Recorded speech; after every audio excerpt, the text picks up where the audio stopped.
Hello and welcome to another video. Here I am live in my office.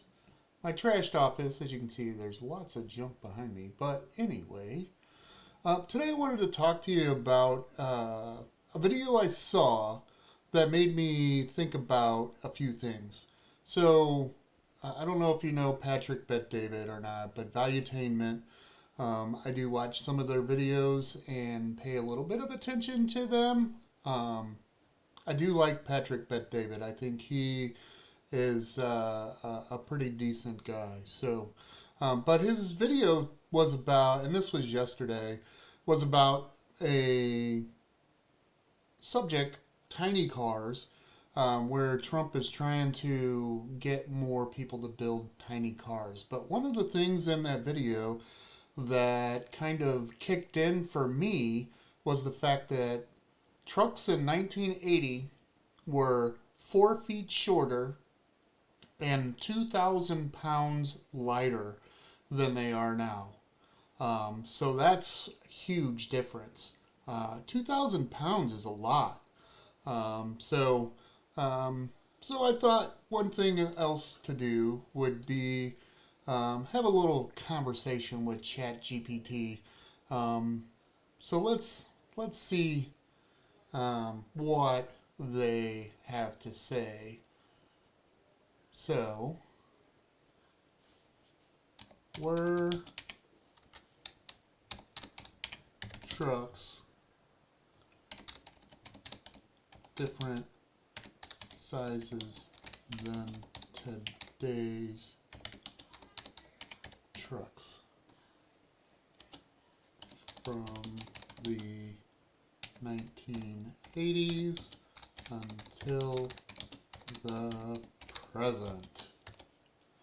Alright, so let's see what ChatGPT. Yes. So as it says here, trucks were significantly smaller from the 1980s through the early 2000s compared to today, and the change wasn't subtle. It happened gradually due to regulations, consumer preferences, and how trucks are used. Um, in the 80s and early 90s, they were much narrower and shorter, lower hood height, slimmer frames, mostly two-door single cab. Beds were long relative to cab size. Engines, small four cylinders or V6s. Not a whole lot of interior space or luxury. These trucks were closer to what we'd now call compact utility vehicles. That's pretty wild. In the 1990s and 2000s, they started growing. The extended cab and crew cabs were added, wider frames, higher ride height, bigger engines, more safety equipment. Trucks started being marked as daily drivers. The 1994 Dodge Ram redesign kicked off the big truck look that everyone followed. So we can blame Dodge for this. It's what was being asked for, and it's what sold them trucks at the time, I'm sure. Much taller hoods, crew cabs dominate. Sails, wider bodies, thicker pillars, luxury interiors, weights 4,500 to 6,000 pounds. Some are physically larger than World War II era military trucks. Why trucks got bigger? Regulations. Fuel economy and emissions rules unintentionally encourage size growth. This is another point that's made in the video by Patrick Bet-David. Safety standards. More structure, larger bodies. Consumer demand. People wanted one work vehicle and family vehicle, and if needed, towing. Profit. Larger trucks equals higher margins. Lifestyle shift. Trucks became substitutes for sedans and minivans. So in 1985, a compact pickup was 66 inches, 2,800 pounds, and 95. Full size was 77 inches, 4,000 pounds. 2025 is 80 plus inches and 5,500 pounds. 2,700 pound difference. And you kind of wonder why we have such an issue with keeping our highways maintained. If you parked an 85 pickup next to a 2025 pickup, the older one would almost look like a toy. That's pretty wild. So let's also talk about cost.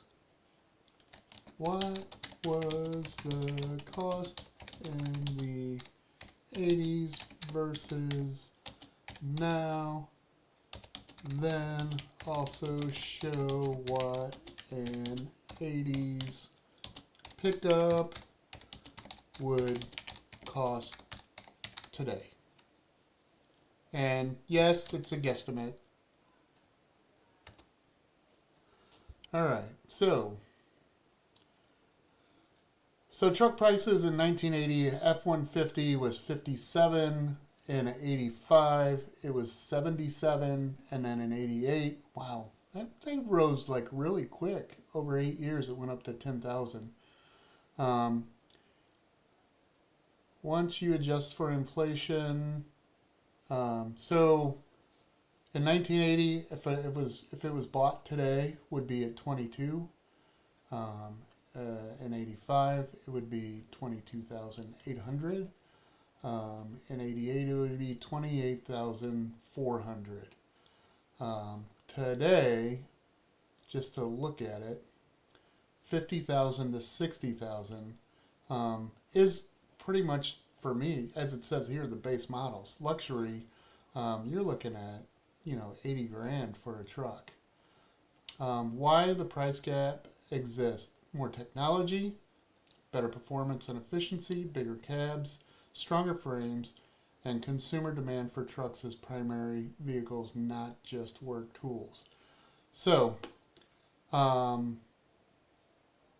you can see, there's a huge difference in the cost between trucks from the 80s to the present, and a lot of it has to do with us. It's our fault.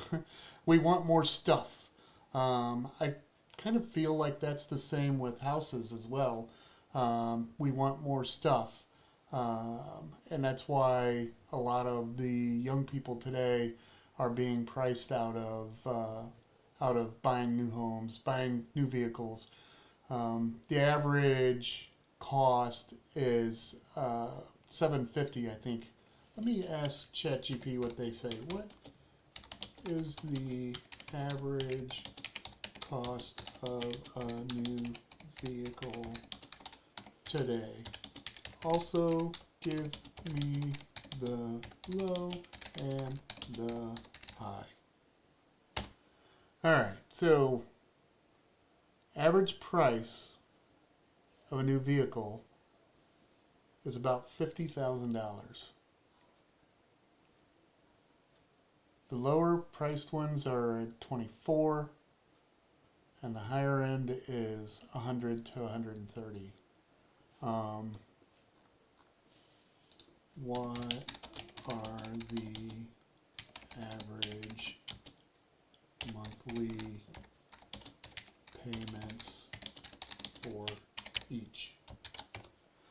Alright, so let's look and see what the monthly payments are. So the average new vehicle payment is now $748, and that is going from Q3 of this year.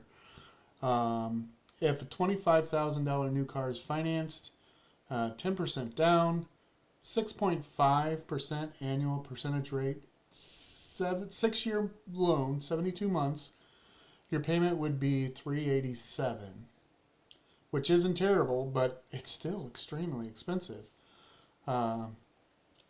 This gives roughly a low-end new car payment near $350 to $450. The high-end monthly payments are well over $1,000, and that's just insane. I mean, it's insane. Average new vehicle $748. The low-cost new vehicle $350 to $450. A mid-range new is $700 to $900. High-end luxury $1,100 to $1,500. And then also you have much longer terms, interest rate. As we all know, better credit scores get you lower rates, down payment, trade-in, vehicle price, and options. And then also something to think about is the vehicle you're in upside down. So let's say, what is the average price for used cars on dealers' lots.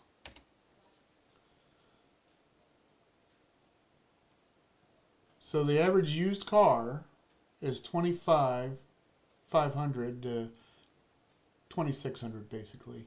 And this is 3-year-old new, near new. About 3-year-old vehicles tend to be close to $30,000. That is just insane. The average used car price though is 25 to 26.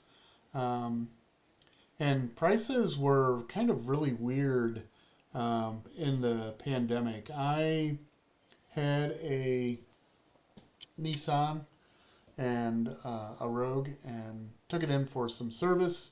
Found out a few things were an issue that I didn't like, and at the end of the appointment, the guy said, "You want me to give you how much we would pay you to buy this vehicle?" Because they were looking for cars, they were hurting, and I said, "Sure." And they paid me more than what I originally bought it for, and I drove it for at least 3 years. And then I ended up buying a Honda. And I bought a new Honda. So, of course, my payments went up. And that Honda was the best car I've ever had, except for tire issues. Once I had to put new tires on it, then it was just nothing but issues. And I saw that this was the norm for a lot. So I'm not going to talk bad about Honda because it was a great car. Otherwise, just the tire issues became. I had to pump them up every time. I had to make sure that my tire pressure was good. I had a couple flat tires while I was driving, and it was just an ugly situation. Actually, I had a kid stop that had a pressurized wrench that could loosen the lug nuts because I couldn't do it because they're put on so hard. You know, everything nowadays is done to where you have to have service on it. So that's just my breakdown.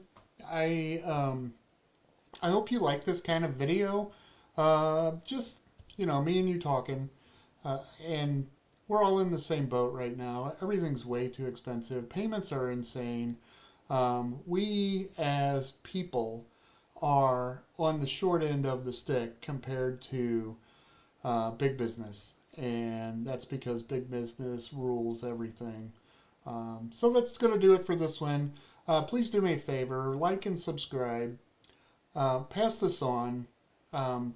We really need to be talking about this, and we really need to start holding our politicians to task on some of these things. We need to have smaller cars. I agree with Trump. Tiny cars are a good thing. The only thing is you have to make sure of safety. And then we also need smaller homes. Man, the homes nowadays are big. I live in a big home. I'm not saying anything else because I'm guilty. And I drive a Jeep now, so I bought a more. I didn't buy an expensive car, but I bought a more expensive than the beginner average. So that's it. Thank you for watching. I hope you have a wonderful day. Thank you.